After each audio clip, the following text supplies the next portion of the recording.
Hello everyone, welcome back on my YouTube channel. Student, आज के session में हम डिस्कस करेंगे eligibility for pension. Eligibility for pension जो कि एम्प्लॉय प्रोविडेंट फंड 1952 का पार्ट है। तो अगर हम पेंशन की फैसिलिटी अवेल करना चाहते हैं तो उसके लिए क्या क्या एलिजिबिलिटी होती है, ये हम डिस्कस करेंगे। ये जो टॉपिक है ये एम्प्लॉय प्रोविडेंट फंड 1952 का पार्ट है, इसके अंडर में आता है। So let's start. A minimum 10 year continuous service. A minimum 10 years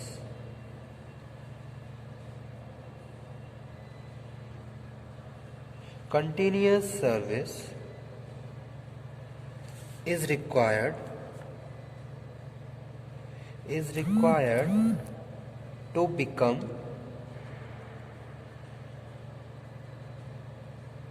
eligible to draw pension. Okay, superannuation pension is payable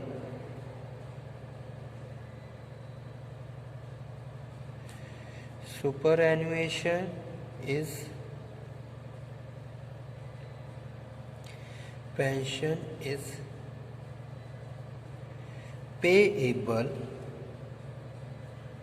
on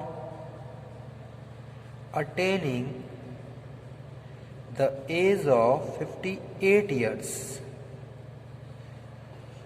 There is a provision for pension on a discounted rate to a member on attaining the age of 50 years। ठीक है, तो eligibility for pension में starting में हम discuss कर रहे हैं कि भाई कम से कम 10 साल की कंटिन्यूस सर्विसेज आपको पूरी करनी होगी, तभी आप एलिजिबल होंगे पेंशन के लिए। किसी भी एस्टेब्लिशमेंट में अगर आप जॉब कर रहे हो तो वहाँ पे continuously 10 years works you have to complete it. After that you can avail the benefit of pension.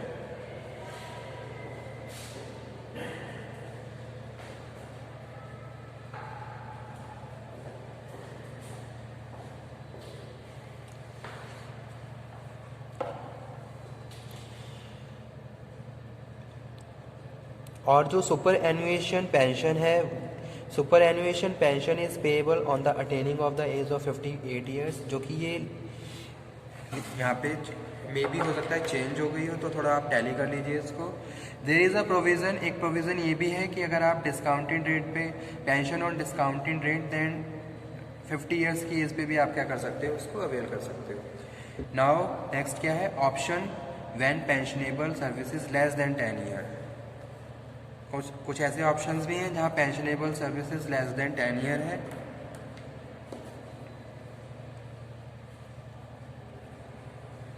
Option when pensionable service is less than 10 years। If a person has completed less than 10 years pensionable service, he is given an option to remain covered for pensionary benefit till the age of superannuation, that is 58 years. In case he does not want to avail such benefit, he can claim return of contribution withdrawal benefits। ठीक है, तो ये क्या है, एक service, एक pension का एक प्रोविज़न है जहाँ हम बात कर रहे हैं कि भी जो पेंशनेबल सर्विस है 10 साल से कम की कब होती है, कब है, if a person has completed less than 10 years pensionable service, he is given an option to remain covered for pensionary benefit till the age of superannuation तक, यानी कि सुपर एनुएशन तक आप क्या कर रहे हो, उस जो भी अमाउंट है उसको कवर करवा रहे हो। ठीक है। और इस टाइम में आप कोई भी contribution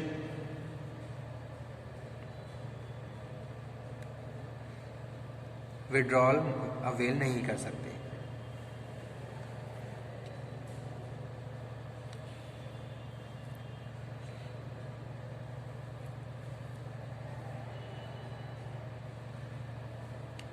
If a person has completed less than 10 years pensionable service, he is given an option to remain covered for pensionary benefits till the age of superannuation, यानी कि सुपर एनुएशन तक वो क्या करे,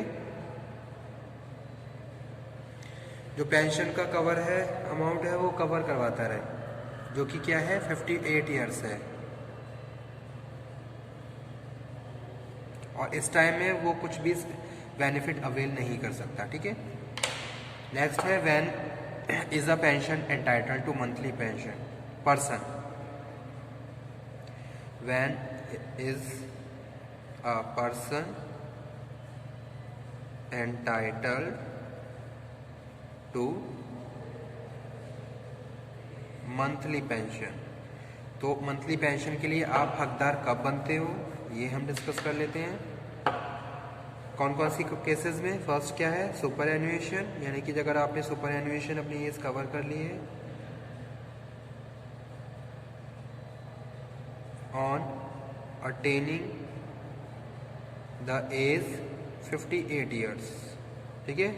या फिर आप क्या है रिटायर हो गए हैं, retirement. After superannuation you can avail the services of pension, monthly pension you can avail, या फिर रिटायरमेंट, या फिर permanent total disablement. Permanent total disablement, यानी कि परमानेंट आप टोटली डिसेबल हो गए हो। Now you can not perform any functions which earn wage. ठीक है।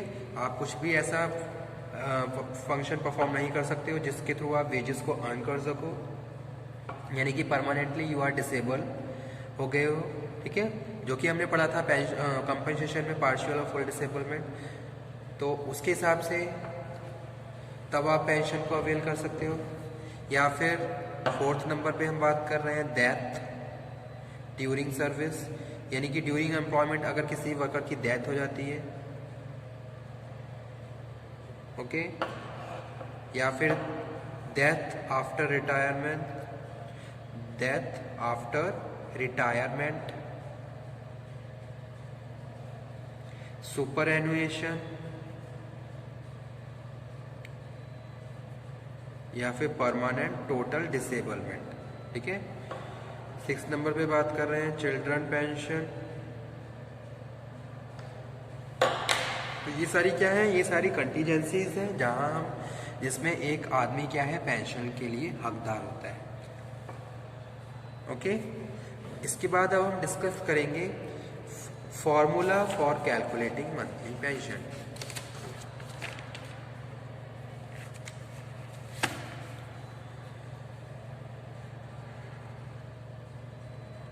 Formula for calculating monthly pension.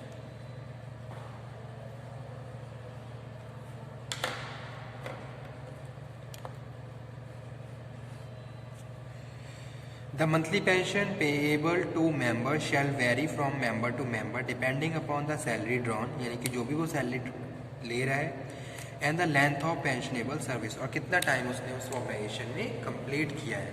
तो इसके ऊपर डिपेंड करती है कि आपकी कितनी पेंशन कैलकुलेट होती है। The formula for calculating monthly pension is तो सबसे पहले तो हम बात कर रहे हैं the monthly pension payable to member shall vary from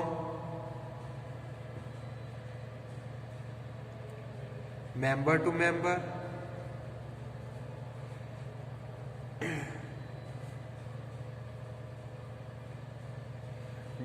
depending upon the salary drawn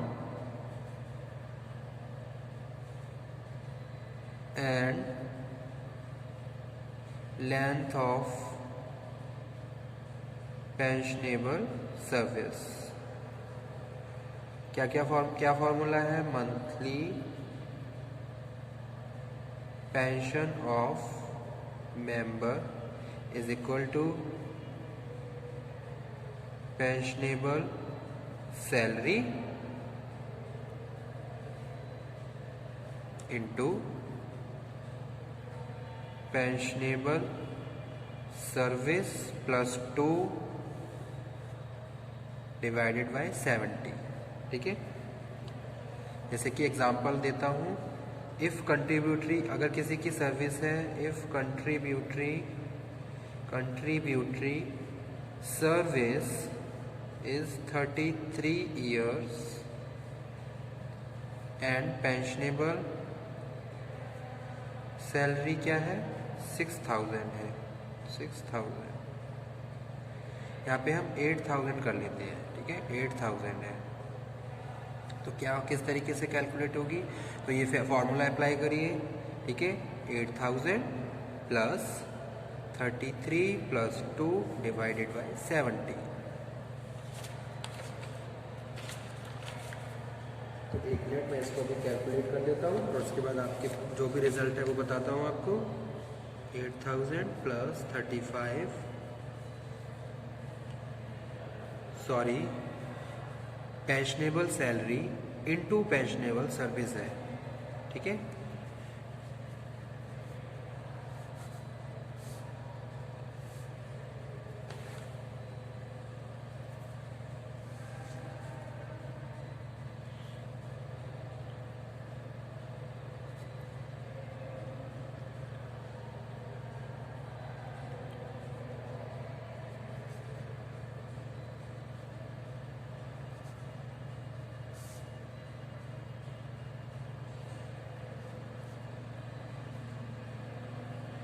यानी कि जो पेंशनेबल सैलरी बन रही है वो 4000 बन रही है पर मंथ।